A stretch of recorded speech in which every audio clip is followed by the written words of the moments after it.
स्थिति तो अलग अलग है, चाह तो सबको मोक्ष की है, लेकिन योग्यता सबकी अलग अलग है। भिन्न भिन्न योग्यता के अनुसार ही भिन्न भिन्न वर्णों का आविर्भाव हुआ है, और भिन्न भिन्न वर्णों के लिए भिन्न भिन्न प्रकार के कर्म बताए गए हैं।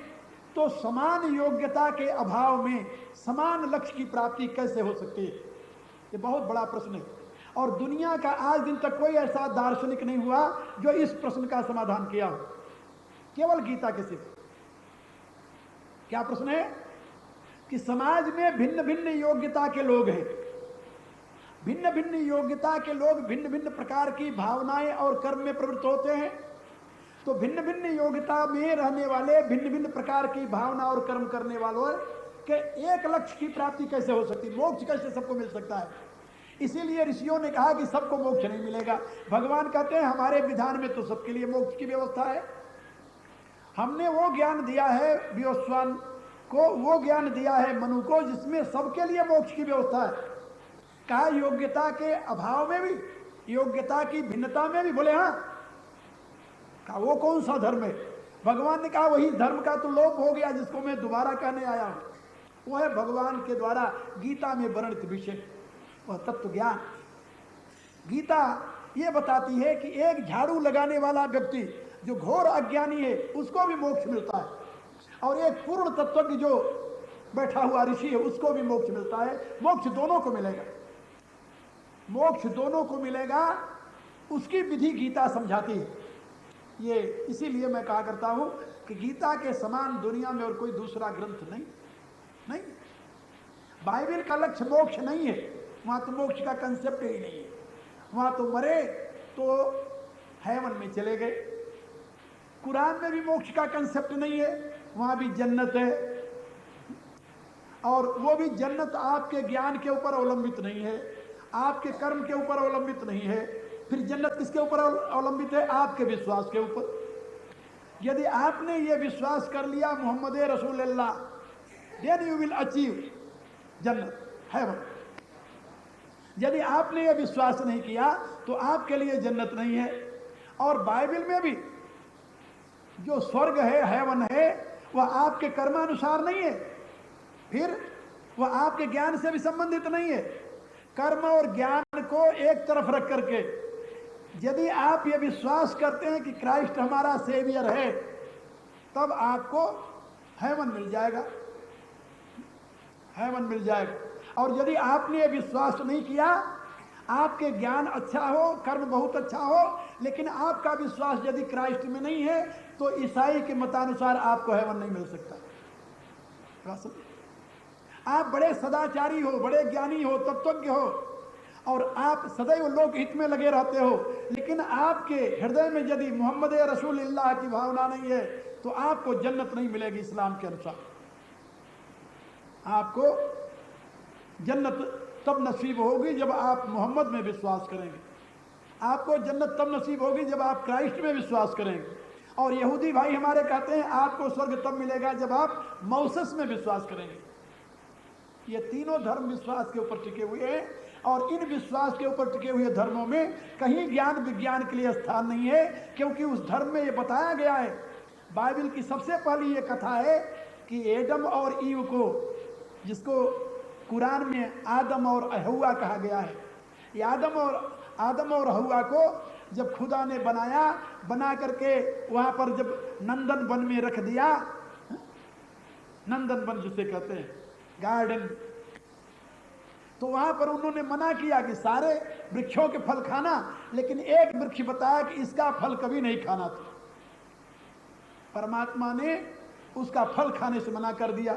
और जानते हो कौन सा वृक्ष था वो जिसका फल खाने से मना किया? ट्री ऑफ नॉलेज, कहने का अभिप्राय ज्ञान वृक्ष। कहा सारे फल को तुम खाओ, लेकिन ज्ञान वृक्ष के फल को नहीं खाना, क्योंकि ज्ञान वृक्ष के फल खाओगे तुम ज्ञानी बन जाओगे। और परिणाम क्या हुआ? एक दिन एक सरपेंट आ गया। बाइबल कथा, सेम कथा you will find in Quran too. Quran में भी यही कथा है, बाइबल में भी यही कथा है।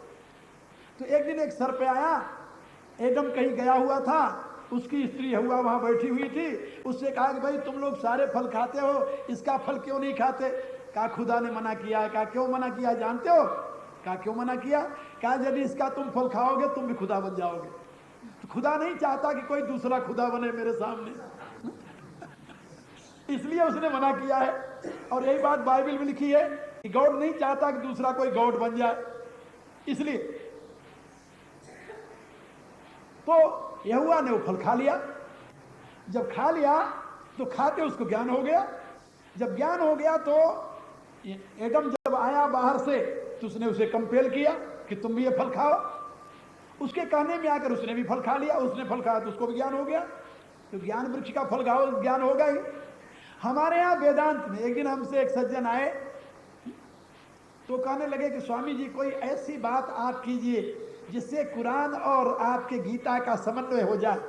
तो समन्वय हो जाए तो आप चल करके यानी दिल्ली के जो क्या बोलते हैं टेलीविज़न, उस पर हम आपका भाषण रखना चाहते हैं और वहाँ आप चल करके बोलिए जिससे इस समय भारत में जो विभेद है वो समाप्त हो। हमका भाई बात यह है कि गीता और कुरान का मैं समन्वय कहाँ से करूँ? कुरान कहती है ज्ञान वृक्ष का फल खाओगे तो तुम पतित हो जाओगे, और गीता कहती है ज्ञान वृक्ष का फल नहीं खाओगे तब तुम पतित हो जाओगे। एक कहता है कि ज्ञान यदि नहीं है तब तुम पतित होते हो, दूसरा कहता है ज्ञान हो गया तब पतित हो जाओगे। अब तुम्हारी बुद्धि यहाँ कहाँ काम करेगी? भगवान ने कहा इदम ज्ञानम उपाश्रित्य ममसा धर्मागता। भगवान कहते हैं मैं चाहता हूं कि सारे जीव जो हैं वो मेरे जैसे बन जाएं, मेरे धर्म को प्राप्त कर ले। गीता का सिद्धांत है। गीता इंसान को भगवान बनाना चाहती है, इंसान को भगवान बनाना चाहती है। भगवान बार बार गीता में ये बात कहते हैं बहो ज्ञान तपसा पूता मदभाव मांगता। बहुत से तपस्वी लोग ज्ञान रूपी तप के द्वारा पवित्र होकर के मेरे भाव को प्राप्त हो गए, माने ईश्वरत्व को प्राप्त कर लिया। क्योंकि हिंदू धर्म का तो लक्ष्य ही यही है, इंसान से भगवान बनना। और गीता बताती है इदम ज्ञानम उपाश्रित्य ममसा धर्मागता। जो मेरे इस ज्ञान का आश्रय लेगा, भगवान कहते हो मेरे धर्म को माने ईश्वर धर्म को प्राप्त हो जाएगा। क्योंकि जब तक गीता का पाठक, गीता का अनुयायी ब्रह्म भाव को प्राप्त नहीं कर लेता, ब्रह्मभूत नहीं हो जाता, तब तक उसके जीवन में नित्य शांति की प्रतिष्ठा ही नहीं हो सकती। तो नित्य शांति की प्रतिष्ठा के लिए ब्रह्म भाव को प्राप्त करना अनिवार्य है, और ब्रह्म भाव को प्राप्त करने के लिए गीता का ज्ञान अनिवार्य है। और वहाँ तो मैं आपको बता रहा था कि जब एडम और ईव को ज्ञान हो गया तो सायंकाल को खुदा रोज आता था वहाँ सैर करने, एडन के बगीचे में रोज सैर करने आता था वो। जब सैर करने आया तो देखा एडम और ईव कहाँ गए, तो उसने आवाज लगाई और खुदा को आते देख करके उन दोनों ने सोचा कि हम तो नंगे हैं, तो खुदा के सामने नंगे कैसे जाएं। तो जाकर एक झाड़ी के पीछे छुप गए, झाड़ी के पीछे छुप गए। खुदा ने देखा एडम और ईव दिखाई नहीं दिए, तो उसने आवाज लगाई एडम कहाँ हो तुम? तो उसने झाड़ी के पीछे से आवाज लगाई पिताजी मैं यहाँ हूँ। अरे कहा वहाँ क्या कर रहा है? बाहर आ। कहा बाहर नहीं आ सकता। कहा क्यों? कहा नंगा। कहा नंगा है? तुम्हें कैसे पता चला कि तुम नंगे हो? इसका अभिप्राय कि तूने उस वृक्ष का फल खाया। क्योंकि बिना ज्ञान के बच्चे को तो पता नहीं ना कि नंगा है कि वस्त्र पहने हुए है। ये तो ज्ञान होने पर ही पता चलता है कि नंगा है कि वस्त्र पहने। तो खुदा ने उसे श्राप दे दिया कि तूने ज्ञान वृक्ष का फल खाया, इसलिए तुम अब जन्नत से च्युत हो जाओ, यानी स्वर्ग से नीचे गिर जाओ। आप सोचिए, जहां कुरान में, बाइबल में, नई बाइबल, पुरानी बाइबल, तीनों में ये बात समझाई गई है कि ज्ञान का फल खा करके एडम और ईव पतित हो गए, पतित हो गए। वहां पर वेद में, गीता में, उपनिषद में, रामायण में ये बात बताई जाती है कि बिना ज्ञान वृक्ष का फल खाए तुम्हारा उद्धार नहीं होने का। सोचो पहले तो मैं आप लोगों को ये बता रहा था कि गीता का कंसेप्ट ही अलग है। दुनिया में कोई ऐसा दूसरा ग्रंथ नहीं है। और गीता के साथ यदि मैं कंपैरिजन करूं वेद से लेकर के महाभारत तक के सारे ग्रंथों को, तो गीता तो महाभारत का अंश है ही, लेकिन वैदिक साहित्य में गीता की बराबरी का कोई दूसरा ग्रंथ हमें नहीं मिलता। मैं आप लोगों से बड़े विश्वास के साथ बता रहा हूं कि वैदिक साहित्य में गीता के बराबरी का कोई दूसरा ग्रंथ नहीं मिलता, क्योंकि एक ग्रंथ कोई ऐसा नहीं है जिसमें गीता के सारे विचार आपको मिल जाए। कोई ज्ञान की महिमा गाता है, कोई भक्ति की महिमा गाता है, कोई कर्म की महिमा गाता है, लेकिन ज्ञान, भक्ति, कर्म का समन्वय और समुच्चय एक रूप में जीवन के कल्याण के लिए कोई ग्रंथ नहीं हमें बताता, कोई ग्रंथ नहीं बताया, इसलिए गीता की महिमा है। और गीता में भगवान ने वो विधि बताई है कि एक अज्ञानी व्यक्ति, एक अनपढ़ व्यक्ति, एक बिल्कुल ज्ञानहीन व्यक्ति भी मोक्ष को प्राप्त कर सकता है। उसका मोक्ष सहज धर्म है, जन्म सिद्ध अधिकार है और उसको प्राप्त कर सकता है। योग्यता के अभाव में भी समान फल की प्राप्ति हो सकती है, लेकिन गीता की विधि को स्वीकार कर ले तो। कहा गीता की विधि क्या है, वही आगे भगवान उपदेश दे रहे हैं। सारी गीता में वही गीता की विधि समझाई गई है कि योग्यता की भिन्नता होते हुए भी लक्ष्य की एकता कैसे प्राप्त की जा सकती है। यह गीता की महत्ता है। गीता का प्रारंभ होता है विषाद योग से। एक बात याद रखो, उपनिषदों का कोई उपनिषद हमें ऐसी नहीं मिली जिसका प्रारंभ विषाद योग से होता हो, विषाद से होता हो।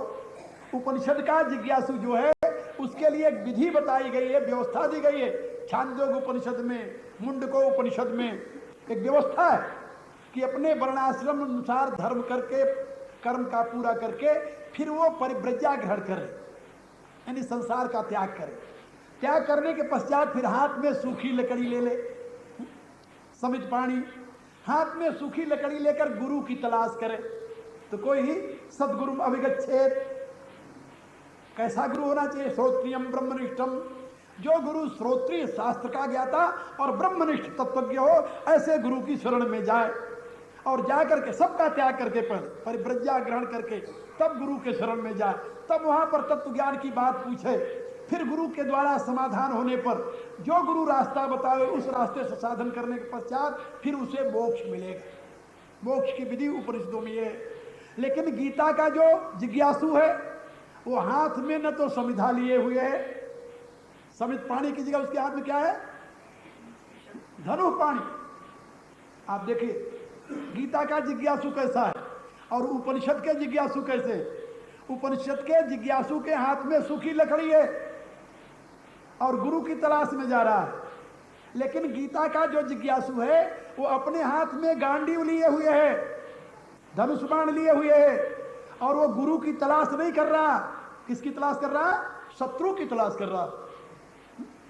भगवान से निर्देश देता है, कल मैंने बताया था, भगवान से प्रार्थना करता है, सेनयोर उभयोर मध्य रथम स्थापय में च्युत, हे अच्युत मेरे रथ को दोनों सेनाओं के बीच में खड़ा कर। क्या करोगे भाई पार्थ? यावत देता निरीक्षेम योद्ध कामान वस्तुता कैर में असहयोधव्यम स्मरण समुद्र में। जरा मैं देखूं तो इस युद्ध भूमि में कौन ऐसा है जिसके साथ मुझे युद्ध करना है? कौन ऐसा है धार्तराष्ट्र से दुर्बुद्धे युद्धे प्रेक्षकृष्व, दुर्बुद्धि धृतराष्ट्र के पुत्रों का कल्याण चाहने वाला कौन है इस युद्ध में, इस समर भूमि में? वो शत्रु की तलाश कर रहा है, गुरु की तलाश नहीं कर रहा। और शत्रु की तलाश करते करते भगवान ने उसकी बात सुन करके दोनों सेनाओं के बीच में रथ ले जाकर खड़ा किया। लेकिन कहां खड़ा किया? भीष्म द्रोण प्रमुखतः सर्वेषां च महीक्षिता, ले जाकर भीष्म और द्रोण के सामने रथ खड़ा कर ली। भीष्म और द्रोण को देखते ही अर्जुन का हृदय कांप गया। कहता है केशव मैं तो शत्रु की तलाश में आया था, मैं अपने शत्रु की खोज कर रहा था। धृतराष्ट्र के पुत्रों का कल्याण चाहने वाला वो जो मेरा शत्रु है वो मुझे आप बताइए। भगवान कहते हैं यही है जो धृतराष्ट्र के पुत्रों का कल्याण चाहते हैं। कौन है? भीष्म और द्रोण। जब तक भीष्म और द्रोण को तुम नहीं मारोगे तब तक तुम दुर्योधन का कुछ नहीं बिगाड़ सकते, क्योंकि दुर्योधन के रक्षक ये हैं, धृतराष्ट्र के पुत्रों के रक्षक ये हैं। और तुम जानते हो कि भीष्म की मृत्यु उनकी इच्छा पर निर्भर है और द्रोण की मृत्यु भी उनकी इच्छा पर निर्भर है। जब तक द्रोण के हाथ में शस्त्र रहेगा दुनिया की कोई शक्ति उनको मार नहीं सकती, और जब तक भीष्म स्वयं नहीं चाहेंगे तब तक दुनिया की शक्ति कोई उनको नहीं मार सकती। और ये दोनों कौन है? कहा ये धृतराष्ट्र के पुत्रों का हित चाहने वाले, तभी तो उनकी तरफ से लड़ रहे।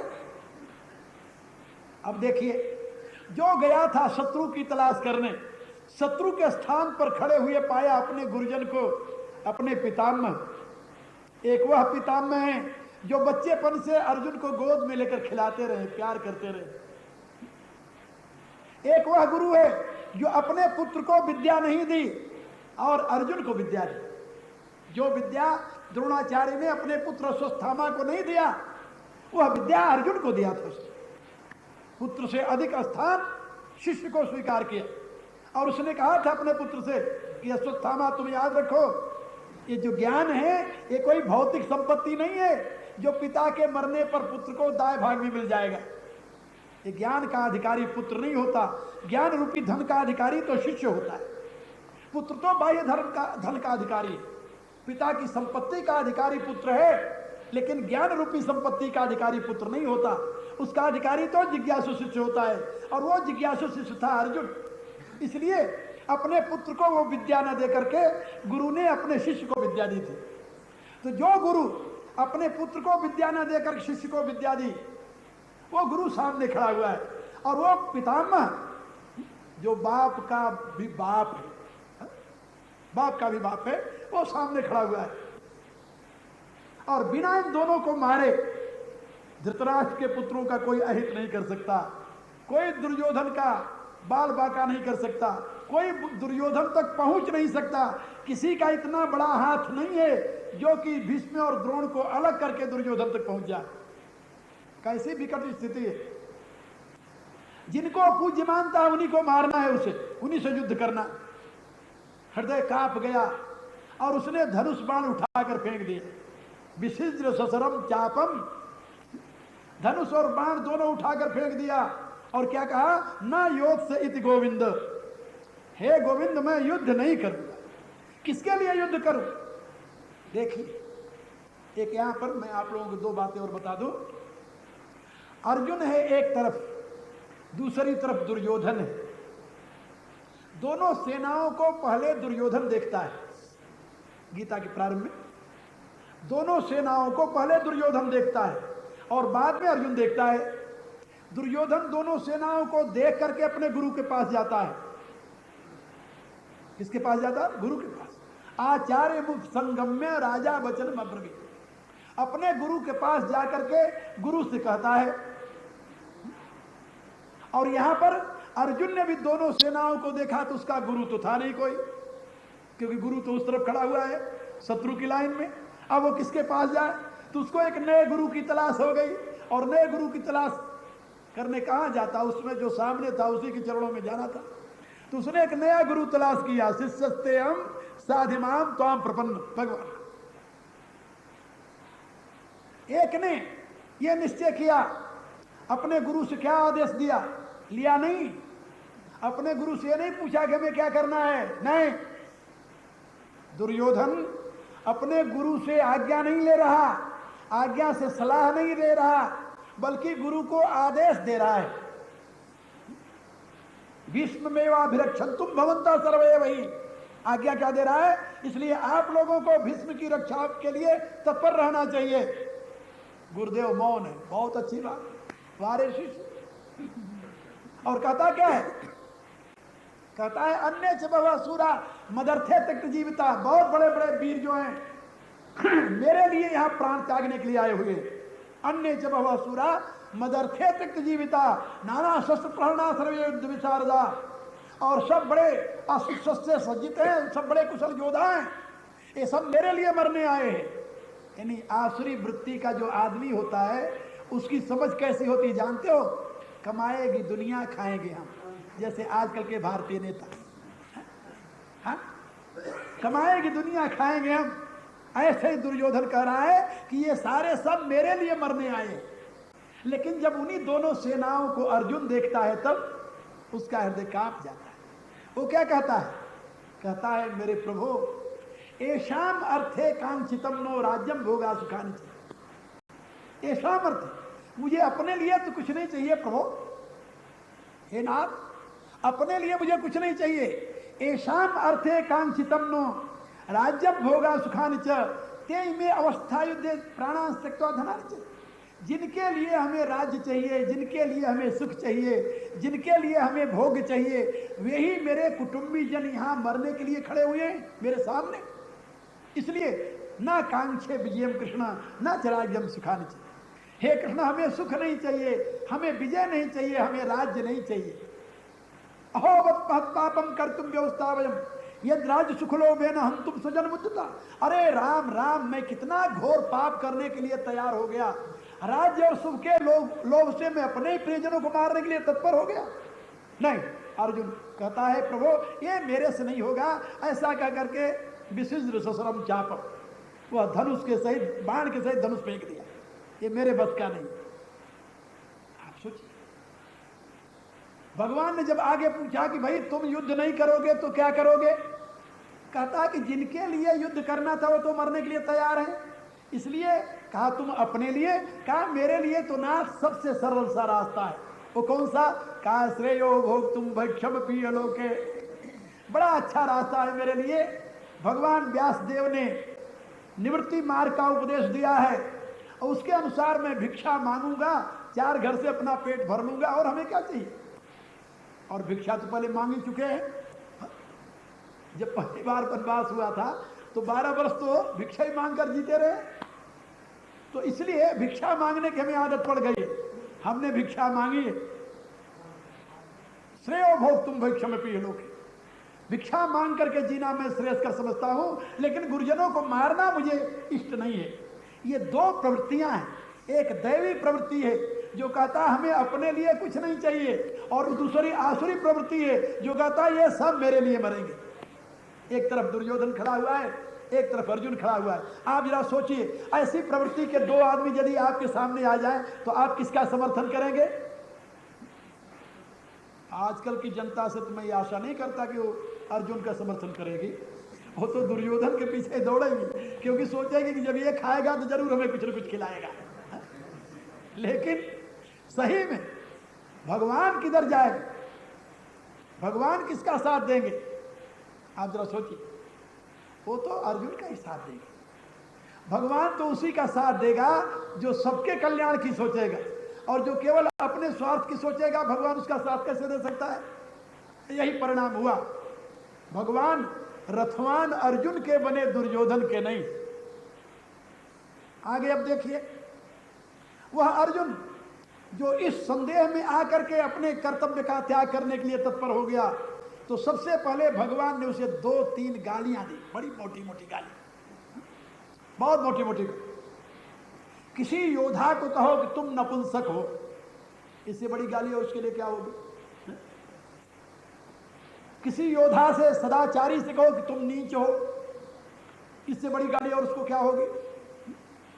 और किसी से कहो कि तुम जो कर रहे हो तो नरक का रास्ता है। अर्जुन को भगवान ने बड़े कठोर शब्दों में, 2 श्लोकों में बहुत कठोर शब्दों में गालियां दी।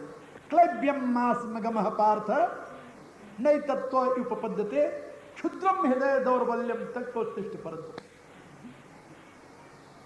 का अरे पार्थ, गाली क्यों दी भाई। अधिकार, आदमी अधिकार से किसी को कुछ कहता है, और अधिकार से कहने के लिए उन्होंने संबोधन क्या कहा, पार्थ। पांडव नहीं कहा। पांडव क्यों नहीं कहा भाई, पांडव कहते तो पिता के पक्ष का बोध होता। पार्थ कहने से माता के पक्ष का, प्रथा का पुत्र है ना, प्रथा नाम है उसकी मां का, कुंती का, कुंती का एक नाम प्रथा है, और प्रथा का पुत्र होने के नाते वो पार्थ है। पार्थ होने के नाते मेरा भाई है, भाई होने के नाते मेरा अधिकार है। हम उसे गालियां भी दे सकते हैं, मार भी सकते हैं, समझा भी सकते हैं। इसलिए उन्होंने कहा क्लैप्यम मास्मगमः पार्थ, अरे तू पिता का, मेरी बुआ का लड़का होकर इतना कायर हो गया, तू नपुंसक बनने जा रहा है। पांडव कहते तो पांडव भाई दूसरे का लड़का चाहे जो कुछ करे, हम क्या कर सकते हैं उसमें, लेकिन दूसरे का लड़का तो नहीं, मेरी बुआ का लड़का है, मेरा खून। खून का बहुत बड़ा रिश्ता होता है और संस्कार भी होते हैं, और पुत्र में केवल पिता के ही संस्कार नहीं होते, मां के भी संस्कार होते हैं, और दोनों के संस्कार आधे आधे होते हैं, कम नहीं होते। इसलिए भगवान ने यहां पर संबोधन दिया, क्लैब्यम मास्मगमः पार्थ नई तत्व उपपद्यते। अरे पार्थ, तुम क्लीबता को, नपुंसकता को प्राप्त मत हो, तुम्हारे लिए शोभा नहीं देता।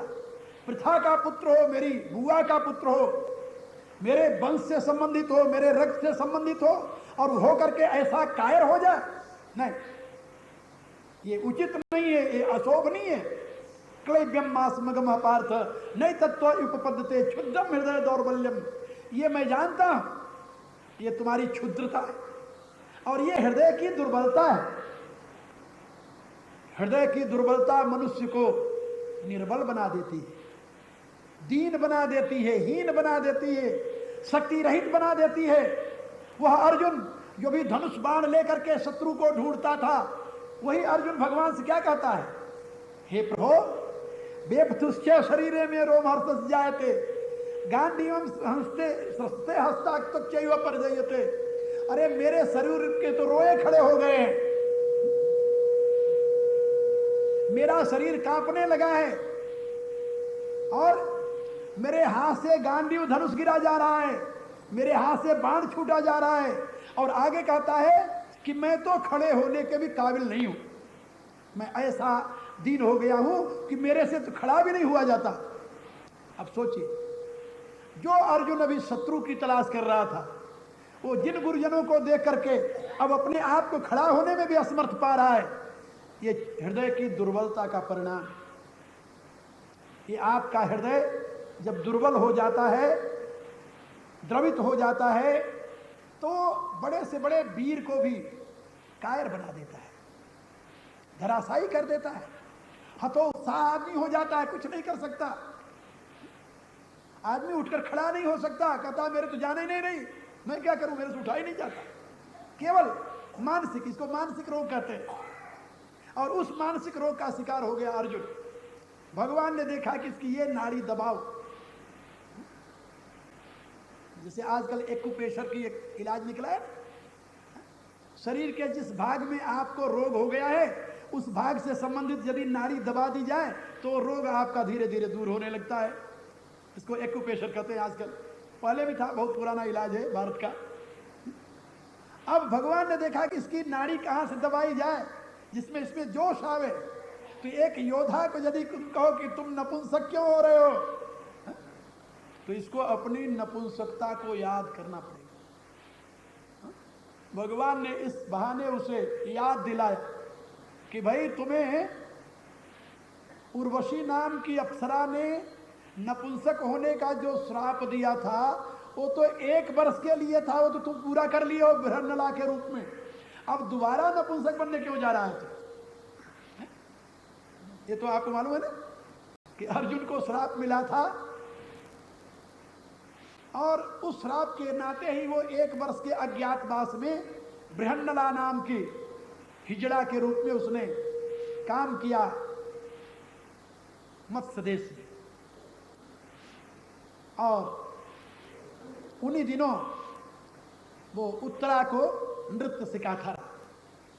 तो भगवान ने कहा कि वो तो 1 वर्ष का तुम्हें जो श्राप था वो तो पूरा हो चुका है, अब तुम्हारे में वो हिजड़ापन कहां से रह गया शेष, क्लैब्यम मास्मगम पार्थ। इसलिए अब तुम्हें क्लीबता को, नपुंसकता को प्राप्त नहीं होना है। और न तत्व उपपद्यते, तुम्हारे लिए शोभा नहीं देता, श्राप के दिन खत्म हो गए हैं। अब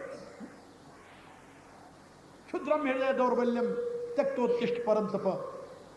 हे परंतप, यहाँ परंतप संबोधन माने शत्रुओं को तपाने वाला। तुम्हारे तो नाम सुनकर के शत्रु कांप जाते हैं। और यहाँ ये भी संकेत किया कि जब तुम बृहन्नला के रूप में थे तब भी जाकर के इन सबसे युद्ध किया था ना। मत्स्य देश की गौओं की रक्षा के लिए ये सारे कौरव सेना को उसने अकेले परास्त किया था। उस समय बृहन्नला के रूप में था। तो भगवान संकेत कर रहे हैं कि उस समय तो तुम सबको परास्त किए, अब तो तुम बृहन्नला के रूप में भी नहीं हो, अब तो तुम परंतप हो, शत्रुओं को तपाने वाले हो। तुम इस प्रकार के क्लीबता को क्यों प्राप्त हो रहे हो? क्लैब्यम मास्मगम पार्थ नहीं तत्व उपपद्यते क्षुद्रम हृदय दौर्बल्यम त्यक्तोत्तिष्ठ परंतप। ये बहुत बड़ी बात है एक वीर के लिए। यदि उस समय सही में भगवान अर्जुन के रथवान न होते तो महाभारत युद्ध की रूपरेखा कुछ और होती, क्योंकि अर्जुन को उस समय उस क्लीबता से, उस धर्म संकट से बचाने वाला कोई न होता। मनुष्य का अधर्म उतना अहित नहीं करता जितना कि धर्म भीरुता। ये हिंदू समाज के पतन में जानते हो मूल कारण क्या है? धर्म भीरुता। मैंने इतिहास का अध्ययन किया प्राचीन काल के इतिहास का खूब अध्ययन किया। मेरे खास विषयों में इतिहास भी एक मुख्य विषय है। इस पर मैंने लिखा भी बहुत है। और हिंदुओं के पतन में केवल उनकी धर्म भीरुता कारण रही। धर्म भीरुता, धर्म भीरुता में मनुष्य अपने कर्तव्य अकर्तव्य को भूल जाता है, नहीं समझता कर्तव्य क्या है, नहीं समझता अकर्तव्य क्या है।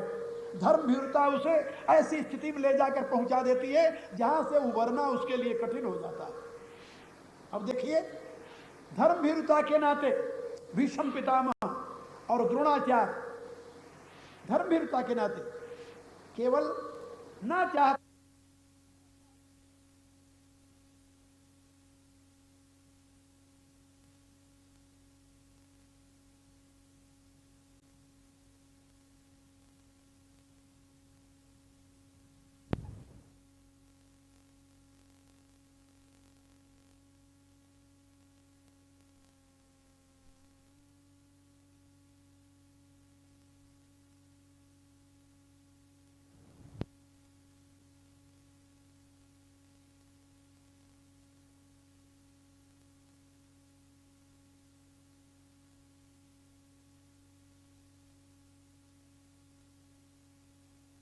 तो अनर्थ अधर्म हो जाएगा। उस समय की ऐसी मान्यता थी कि राजा जो है वो ईश्वर का स्वरूप है और राजा की आज्ञा का पालन करना परम धर्म है प्रजा के लिए। राजा कुछ भी कहता रहे, कुछ भी करता रहे, इस पर हस्तक्षेप नहीं करना। और उस राज धर्म से बधे हुए होने के नाते इन दोनों महापुरुषों ने अपने आप को दुर्योधन के अधीन कर दिया। राजा दुर्योधन नहीं था, राजा तो धृतराष्ट्र था। लेकिन धृतराष्ट्र ने कंपेल किया और उन्होंने केवल उस धर्म भीरुता के नाते उसकी बात मान ली। यदि बुद्धि का प्रयोग किया होता, हम महाभारत में देखते हैं जगह जगह पर विदुर समझाते हैं, इन दोनों को समझाते हैं, भरी सभाओं में कई बार फटकारा है इन दोनों को कि ये तुम्हारे धर्मनिष्ठा नहीं है, धर्म भीरुता है जिसका तुम अनुकरण कर रहे हो। लेकिन परिणाम कुछ नहीं निकला। धर्म भीरुता ने उनको एक अन्यायी का साथ देने के लिए बाध्य कर दिया। ऐसे कई बार भारत में अनर्थ हो चुका है कि धर्म भीरुता के नाते यहाँ के राजपूतों ने इस देश का सर्वनाश किया है, यहाँ के ब्राह्मणों ने इस देश का सर्वनाश किया है। क्योंकि धर्म भीरुता का ये जो पाठ था इन्हीं दोनों में चलता था। आम जनता तो बेचारी किसी में नहीं थी। जब हमारे यहाँ कहते न तीन में न तेरह में, आम जनता की कहीं पूछ नहीं थी। इन्हीं का वर्चस्व था भारत के ऊपर। और इन दोनों ने धर्म का यथार्थ अर्थ न समझने के नाते इस देश को 900 वर्ष तक गुलामी के चक्कर में डाल दिया। धर्म भीरुता, इसे धर्म भीरुता कहते हैं। आप लोगों ने पढ़ा होगा, मोहम्मद गौरी को एक बार नहीं 17 बार पराजित किया। और मोहम्मद गौरी जब पकड़ा जाता था तो क्या कहता था जानते हो? हम आपकी गाय है। अब इसने कह दिया मैं गाय हूं, कैसे मारूं इसे? इसके मारने का अर्थ होता है गाय को मारना, तो चलो छोड़ दिया। अरे भाई, एक बार छोड़ दिया, 2 बार छोड़ दिया, भले आदमी। रिपु पर कृपा परम कदराई, भगवान राम की घोषणा है रामायण में। तुलसीदास जी ने इस धर्म भीरुता को देखा, इसलिए उन्होंने अपनी रामायण की रचना में हर एक भारतीय के लिए एक नई रोशनी प्रदान की, नई दृष्टिकोण प्रदान की। और उन्होंने ये कहा स्पष्ट शब्दों में कि रिपु पर कृपा परम कदराई, शत्रु के ऊपर कृपा करना महान कायरता है। एक कथा का सृजन किया गोस्वामी जी ने। और कथा का सृजन किस रूप में किया, जरा आप देखिए रामायण की ये छटा। गोस्वामी जी अपनी जनता को क्या सिखाना चाहते हैं? राम खड़े हुए हैं अकेले युद्ध करने के लिए। खर और दूषण 14,000 सेना लेकर के आते हैं। अकेले राम के स्वरूप को देख करके मोहित हो जाते हैं। और खर दूषण अपने सैनिकों को बुलाता है और बुलाकर कहता है, हम भरी जन्म सुनो सब भाई, देखी नहीं असी सुंदरताई। ऐसे सुंदर बालक तो मैंने अपनी जिंदगी में कभी देखे नहीं। यद्यपि भगिनी की न कुरूपा, बधलायक नहीं पुरुष अनूपा। इन्होंने मेरी बहन का नाक कान भले काटा हो, लेकिन ये मारने योग्य नहीं है, मारने योग्य नहीं है। फिर कहा इनसे जाकर एक मेरी बात कह दो कि देव तुरत निज नारी दुराई, जीवत भो न जाऊ दो भाई। कहा इनसे जाकर ये बता दो कि जो अपनी स्त्री छिपा रखा है, हमारे बहन के नाक कान काटने के बदले में अपनी स्त्री दे दे, और ये दोनों भाई अपनी जान लेकर चले जाए। ये मारने योग्य नहीं है, बध लायक नहीं, पुरुष अनुपा। जब दूतों ने आकर भगवान राम से कहा, दूतन कहा राम सन जाई, सुनत राम बोले मुस्काई। जब दूतों ने राम से बात कही, राम हंसने लगे। हंसते हुए क्या कहा जानते हो? कहा हम क्षत्रिय मृगया बन करही। हम क्षत्रिय हैं। क्षत्रिय हो तो कहा हम यहां मृगया करने आए हैं, शिकार खेलने आए हैं। कहा शिकार खेलने आए? बोले आप। अरे कहा तो आपके आश्रम के अगल बगल तो बहुत मृग घूमते रहते हैं, आप तो उनको क्यों नहीं मारते? कहा उन मृगों को मारने हम नहीं आए हैं। कहा तो फिर? कहा हम क्षत्रिय मृगया बन करही, और तुमसे खल मृग खोजत फिरही। हमें चार पांव के मृगों को नहीं मारना है। चार पांव के मृग हमारा कोई नुकसान नहीं करते, हम तो दो पांव को मृगों को मारने आए हैं। दो पांव के तुम्हारे ऐसे जो दुष्ट मृग हैं। मृग शब्द का अर्थ होता है जंगल में विचरने वाला। मृग माने जंगल, ग माने गमन करने वाला। जंगल में विचरने वाले को मृग कहते हैं। और ये असुर लोग जंगल में ही घूमते थे, दंडकारण्य सारा इनसे भरा हुआ था। तो भगवान राम ने कहा कि तुमसे खल मृग खोजत फिरही। कहा तुम जानते नहीं हम खरदूषण के पठाए हुए आए, और हमारा राजा महान बलवान है। भगवान राम ने फिर उत्तर दिया, रिपु बलवंत देखी नहीं डरही, एक बार कालू सन लरही। अपना बलवान शत्रु आ जा सामने, उसको देखकर तो डरने की बात ही नहीं है। यदि काल भी हमारे सामने एक बार आ जाए तो उससे भी लड़ने की हम हिम्मत रखते हैं। अरे कहा भाई लेकिन मेरा राजा तो तुम्हारे ऊपर कृपा कर रहा है। कहा जाकर अपने राजा को बता दो, जो न हो बल घर फिर जाऊ, समर विमुख मैं हतऊ न काऊ। यदि उसके पास मेरे से युद्ध करने की ताकत न हो तो अपने घर लौट जाए। जो रण से भग जाता है उसको हम लोग नहीं मारते।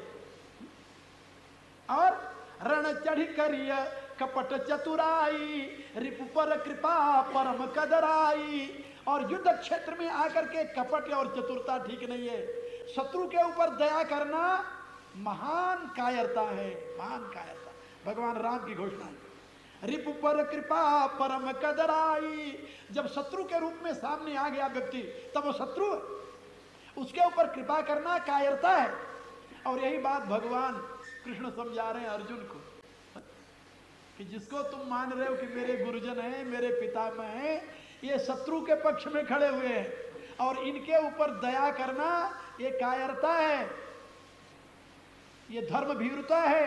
ये कायरता कहां से आई? धर्म भीरुता। इसलिए मैं आपको बता रहा था कि भारत में महान शक्तिशाली साम्राज्य का पतन हुआ केवल धर्म भीरुता के नाते। आप लोगों ने सुना होगा आखिर में मोहम्मद गौरी जब 17 बार हारा तो उसने भारतीयों से ही पूछा कि कोई उपाय है, और कोई दूसरा बताने वाला नहीं था उपाय। पृथ्वीराज चौहान का खास ससुर, मालूम है ना आप लोग, जिसका नाम था जयचंद, उनका ससुर था। जयचंद ने उसे उपाय बताया कि पृथ्वीराज को जीतना खेल नहीं है, इसकी सेना को जीतना खेल नहीं है, केवल एक ही उपाय है जबकि तुम इसको जीत सकते हो। कहा क्या? कहा अपनी फौज के आगे आगे गऊओं का झुंड लेकर चलो तो, और इनके पास युद्ध करने का सामान जो है धनुष बाण है, शब्दभेदी बाण मारता था, जो अस्त्र शस्त्र है तलवार है। ये गऊओं के ऊपर ये बाण नहीं चलाएंगे, गऊओं के ऊपर शस्त्र का प्रयोग नहीं करेंगे। गऊओं के झुंड में जब इनकी सेना फंस जाएगी तो तुम इनको बड़े आसानी से मार भी सकते हो, पकड़ भी सकते हो। सोचिए पहले। और धर्म भीरुता इतनी, यदि उस समय सोचा होता कि 2-4 गऊएं यदि मर गई तो क्या अनर्थ होने वाला है। उस समय 2-4 गऊओं को बचाने में, या 10-20 गऊएं या 1000 गऊओं को बचाने में यदि वो धर्म भीरु न बनता तो आज जो करोड़ों गऊएं कटी हैं और कट रही हैं आज तक, क्या ये दिन दुर्दिन देखने पड़ते? लेकिन नहीं, धर्म भीरुता मनुष्य को कायर बना देती है, किसी भी समाज को कायर बना देती है। किसी भी जाति को कायर बना देती है। इसलिए धर्म निष्ठ होना तो गौरव की बात है, लेकिन धर्म भीरू होना ये तो कायरता की निशानी। इसलिए मैं आप लोगों को बता रहा था कि गीता हमें धर्म भीरू होने से बचाती है और ये निर्देश देती है कि तुम धर्मनिष्ठ तो बनो, लेकिन धर्म भीरू मत बनो, अन्यथा तुम्हारा पतन हो जाएगा। आज भी जो हमारी दुर्गति हो रही है वो धर्म भीरुता के नाते हो रही है। अरे नहीं, भगवान तो सब में रहता दिया, सबकी बातें ठीक है, बहुत अच्छा है, सबकी बातें ठीक है। किसी हिंदू से पूछिए, वो बताएगा सबकी बातें ठीक है, सारे धर्म अपनी जगह पर अच्छे हैं जी, सब भगवान के यहाँ ले जाते हैं जी, आप क्यों लड़ रहे हो बिना मतलब। ये उसमें संस्कार डाला गया और इस कुसंस्कार, इसको मैं कुसंस्कार कहता हूँ, इस कुसंस्कार का परिणाम हुआ 900 वर्ष की यातना और अभी भी उस यातना से मुक्ति नहीं मिली है। और यदि ऐसे कुसंस्कार बने रहे तो इस यातना का कभी अंत होने वाला भी नहीं दिखाई देता। इसलिए आज तो मैं आप लोगों की तरह बताऊंगा, मेरा समय पूरा हो गया। अब आप लोग प्रार्थना करेंगे और कल फिर इस विषय पर आपसे चर्चा करेंगे। गीता का ये अनुपम ज्ञान आपके जीवन के लिए यानी ये प्रकाश स्तंभ है और यदि आप इसका अनुकरण करेंगे, इन विचारों को अपने जीवन में प्रतिष्ठित करेंगे, अपने समाज के जीवन में प्रतिष्ठित करेंगे, तो मुझे विश्वास है कि एक दिन वह आएगा जबकि आप अपने अतीत के गौरव को पुनः इस विश्व के सामने प्रतिष्ठित करने में सक्षम हो पाएंगे। अन्यथा जैसी यातनाएं सह रहे हैं ऐसे थोड़े दिन और सहते रहिए। ओम भूर्भुवः स्वः तत्सवितुर्वरेण्यं भर्गो देवस्य धीमहि धियो यो नः प्रचोदयात्। सर्वे भवन्तु सुखिनः, सर्वे सन्तु निरामयाः, सर्वे भद्राणि पश्यन्तु, मा कश्चित् दुःखभाग् भवेत्।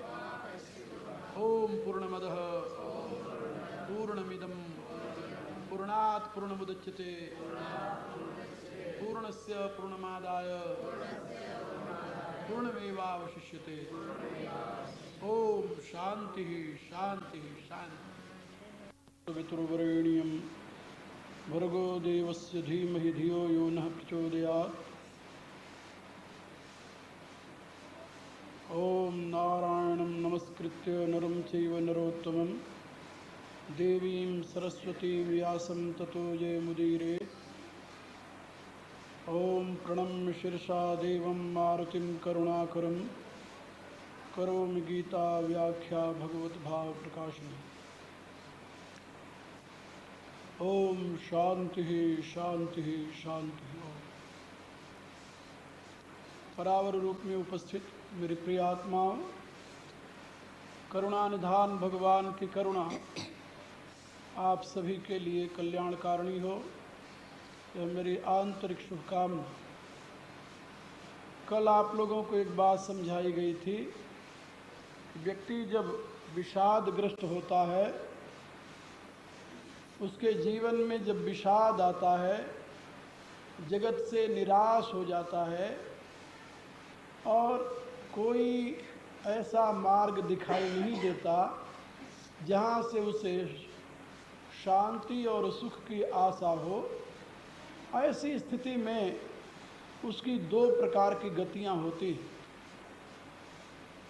यदि कोई सत्पुरुष उसे मिल जाए तो अपनी निराशा को उसके सामने वो व्यक्त करता है और उससे उसे सही दिशा मिल जाती है, उसका जीवन बन जाता है।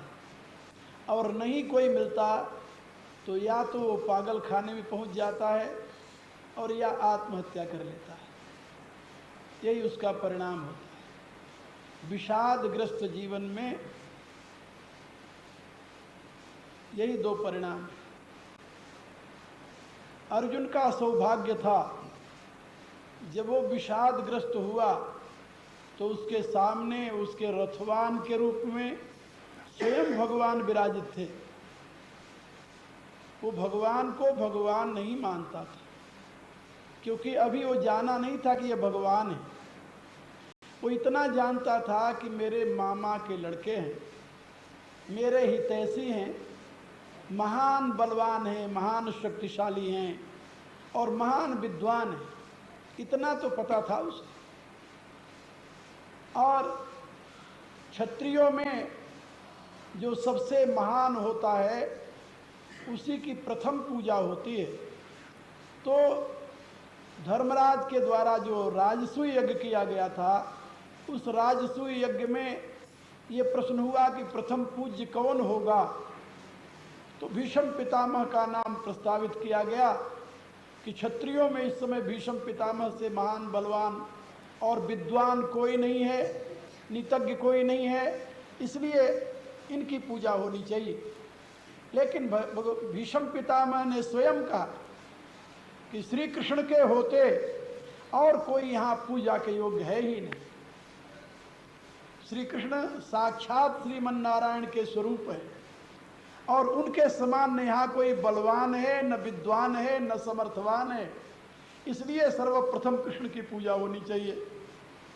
और सबने प्रार्थना की। भगवान कृष्ण जब पूज्य स्थान पर बैठ गए तो उनके बुआ का दूसरा लड़का, जैसे ये पांचों भाई कृष्ण के बुआ के लड़के हैं, ऐसे उनकी दूसरी बुआ का लड़का था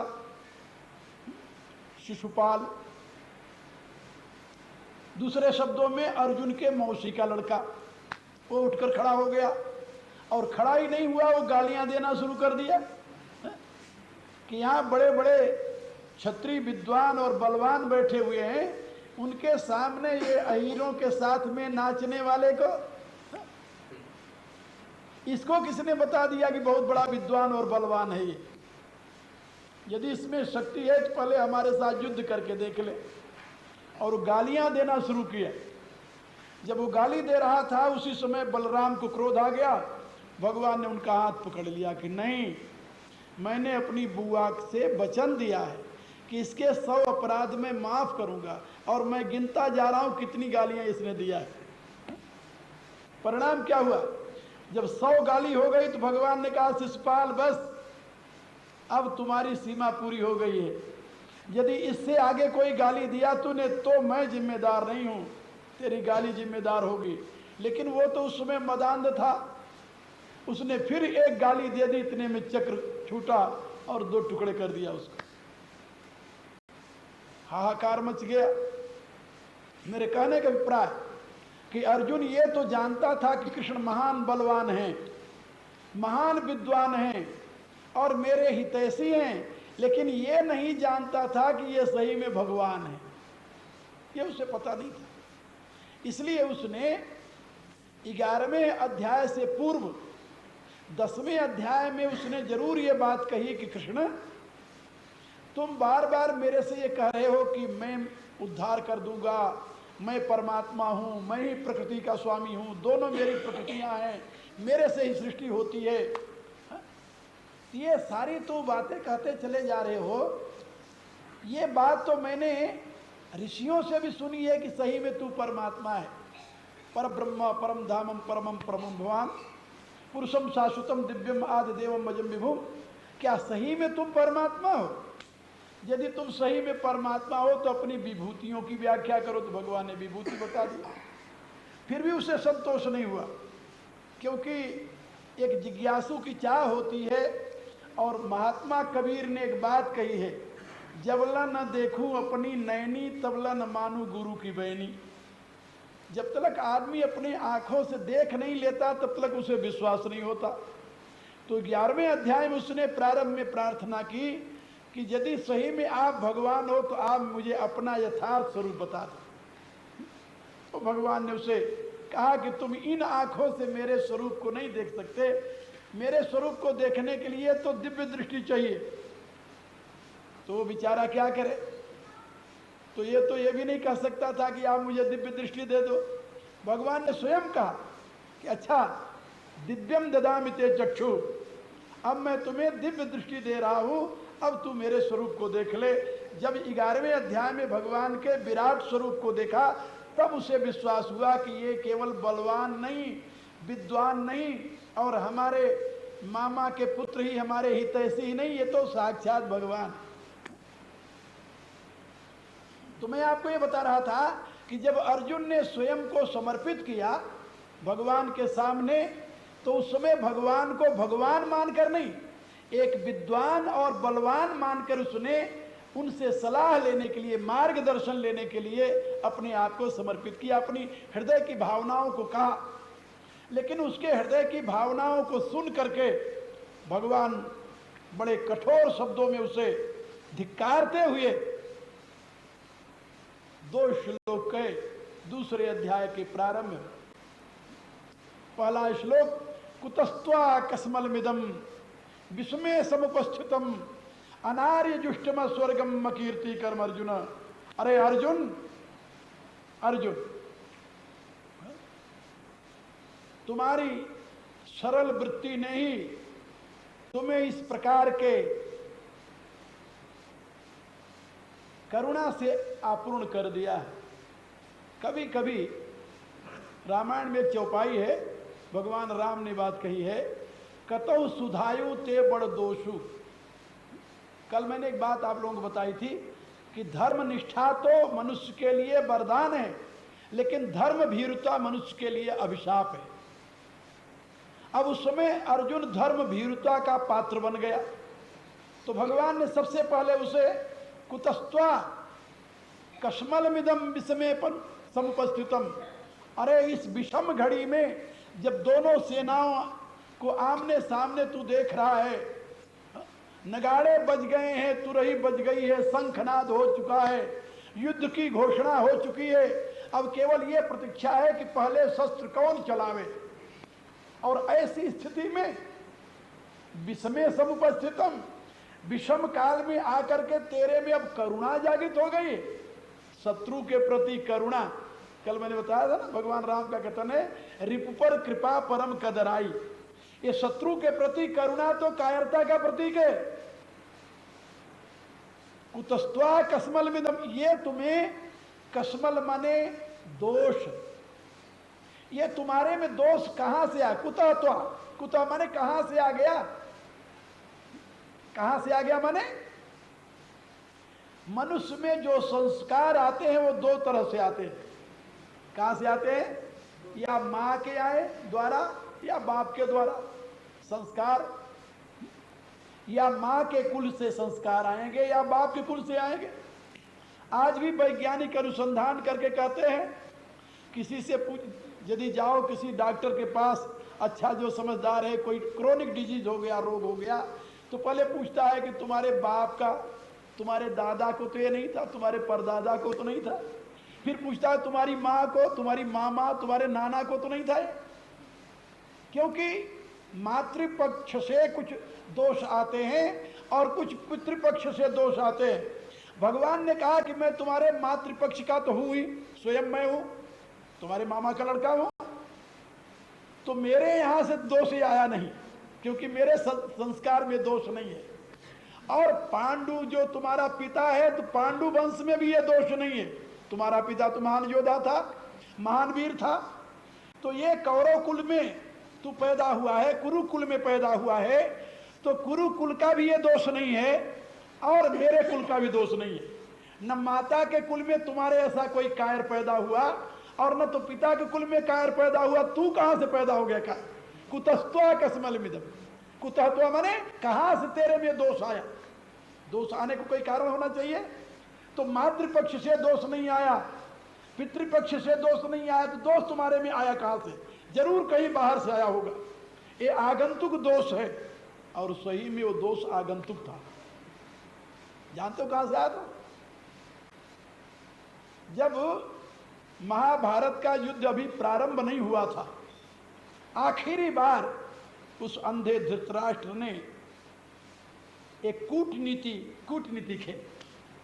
कहा, संजय मेरे पास केवल एक अस्त्र और रह गया है, और वो अस्त्र है, मुझे पूर्ण विश्वास है कि यदि वह अस्त्र तुम ले जाओ, चला दो, तो ये 5 भाई पांडव फिर लौट करके वन में चले जाएंगे और युद्ध नहीं होगा, और नहीं चले जाएंगे तो निर्बल हो जाएंगे, इसमें कोई संदेह नहीं।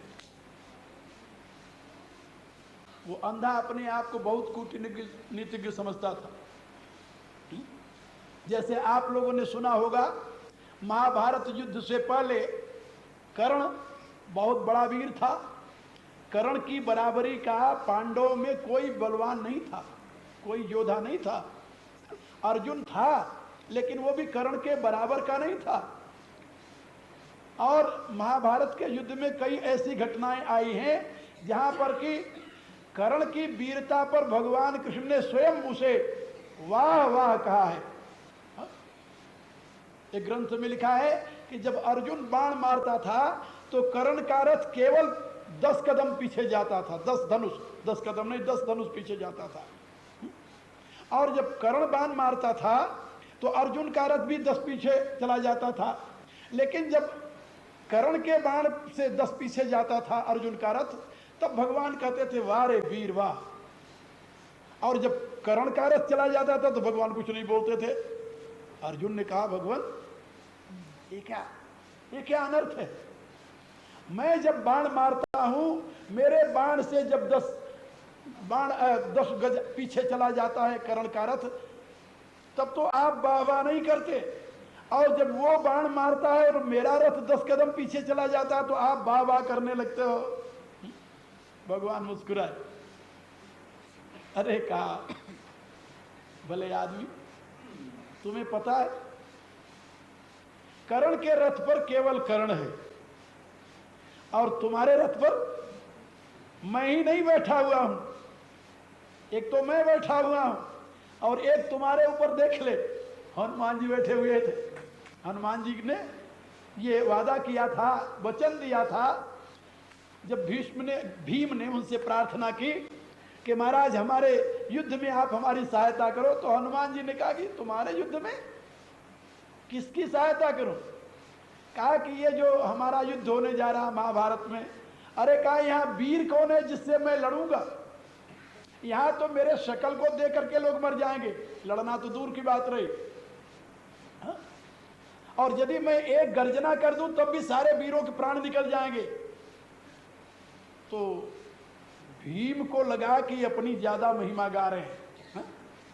कहा कि भगवान नहीं, ऐसी बात नहीं, आप बड़े बड़े वीर हैं। इस समय कर्ण है, द्रोण है, भीष्म पितामह है, कृपाचार्य हैं, अश्वत्थामा है, बड़े बड़े वीर हैं भगवान, इनका मुकाबला करना कोई छोटी सी बात नहीं है। भगवान मारुति मुस्कुराए। कहा ये सब मेरा हाक जो गर्जना है, मेरी गर्जना को भी नहीं बर्दाश्त कर सकते, युद्ध करना तो दूर की बात रही, मेरे शकल को देख करके भयभीत हो जाएंगे। तो उसने सोचा कि इनकी शकल कैसी होगी, तो उसने प्रार्थना की कि महाराज जो शकल आपने लंका के युद्ध में धारण किया था जरा मुझे बता दो। भगवान मारुति ने कहा कि भाई तू छर जाएगा, डर जाएगा। वो कहता नहीं, मैं कैसे डरूंगा, सोचता था मैं भीम हूं। तो हनुमान जी ने अपने शरीर को बढ़ाना शुरू किया। महाभारत की कथा है, जब अपने शरीर को बढ़ाना शुरू किया और धीरे धीरे उनका रूप विकराल होता गया तो चिल्ला पड़ा, आंख बंद कर लिया, चिल्लाने लगा। हनुमान जी ने कहा कि अभी तो मैंने आधा ही दिखाया है, जिस रूप से मैंने लंका में युद्ध किया था उसका ये आधा रूप है, ये पूरा रूप नहीं है। तभी मैं कह रहा हूं कि मेरा पूरा रूप तुम लोग देख करके जी नहीं सकते, लड़ना तो दूर की बात रही। कहा भगवान फिर मेरी सहायता कैसे करोगे। कहा मैं अर्जुन के रथ पर बैठा रहूंगा।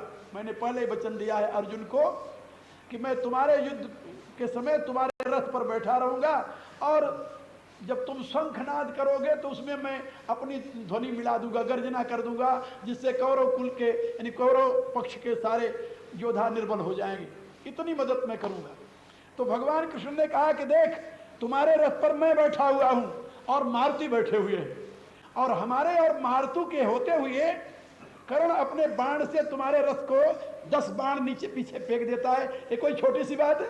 और उसके ऊपर केवल अकेला कर्ण बैठा हुआ है। यानी मेरे कहने के प्राय कर्ण इतना महान बलशाली था, इतना बड़ा वीर था, लेकिन भगवान ने कर्ण की वो रग दबा दी युद्ध होने से पहले, रग दबा दी, जिससे वो पस्त हो गया, उसकी सारी वीरता मिट्टी में मिल गई। क्या दवाई जानते हो, उसको ये बता दिया कि तुम इन 5 भाइयों के बड़े भाई हो। ये नीति थी भगवान की। पहले क्यों नहीं बताया, कहा पहले क्यों बताया युद्ध की जब निश्चय ठन गई तब भगवान ने कर्ण को बताया कि ये 5 भाई तेरे भाई हैं। और वहां पर एक बार नहीं 2 बार भगवान ने उसे प्रलोभन दिया है कि अब तुम आ जाओ तुम सम्राट बनोगे, युधिष्ठिर सम्राट नहीं बनेगा, क्योंकि तुम युधिष्ठिर से बड़े हो। और जब युधिष्ठिर को पता चल जाएगा तुम उसके बड़े भाई हो, वो कभी राज सिंहासन पर नहीं बैठेगा। भगवान ने यहां तक प्रलोभन दिया उसे, महाभारत में हम पढ़ते हैं, यहां तक प्रलोभन दिया कि पांचाली जो है वो 5 पतियों की नहीं, तुम्हारे से 6 पतियों की पत्नी होगी, लेकिन तुम आ जाओ। कर्ण ने कहा कि नहीं, कृष्ण तूने मेरे साथ बड़ा धोखा किया, जिसको मैं जन्म से शत्रु मानता रहा, आज तूने मेरे हृदय में उसके प्रति करुणा उत्पन्न कर दिया, वो मेरे छोटे भाई निकले, धिक्कार है मेरे को। लेकिन फिर भी ये जानते हुए कि मेरे छोटे भाई हैं, अब वो बात तो मैं नहीं कर सकूंगा जिससे मेरे बाण का प्रयोग उनके प्राण लेने के लिए हो जाए, लेकिन युद्ध फिर भी मैं करूंगा दुर्योधन के पक्ष से। और मैंने निश्चय किया है कि अब मैं दुर्योधन के पक्ष से शरीर त्याग दूंगा, क्योंकि यदि मैं युद्ध नहीं करता तो मित्रद्रोह का, मित्र के साथ धोखा करने का एक महान पाप मेरे सर पर लगेगा। तो कर्ण का वह रग दबाया, कर्ण का हृदय अपने भाइयों के प्रति करुणा से भर गया। अर्जुन को यह नहीं पता था कि ये मेरा बड़ा भाई है, लेकिन कर्ण जब बाण चलाता था उसको पता था कि ये मेरा छोटा भाई है। इसीलिए बारी बारी से 5 को वो चाहता तो मार देता, 5 उसके कब्जे में आ गए। एक दिन को युद्ध की बात है, क्या नाम, धर्मराज युधिष्ठिर उसके सामने पड़ गए। वो चाहता तो उसे मार देता, लेकिन मारा नहीं, उसके शरीर को छलनी करके उसने कहा, अरे जाओ विश्राम करो। तो बड़े अपमानित होकर के आए, बड़ा क्रोध था उनको कि इसने आज मुझे जीवित छोड़ करके मेरा अपमान किया है। कर्ण पर्व की कथा है महाभारत की। और उन्होंने कहा कि अच्छा अब मैं कहूंगा अर्जुन तेरा वध करके मेरे पास आएगा। वो हंसने लगा, जाओ जाओ पहले विश्राम करो। तो जब उनको कुछ होश आया तो अर्जुन उनको देखने गया। जब देखने गया तो उन्होंने कहा कि तुम कर्ण का वध कराए। उसने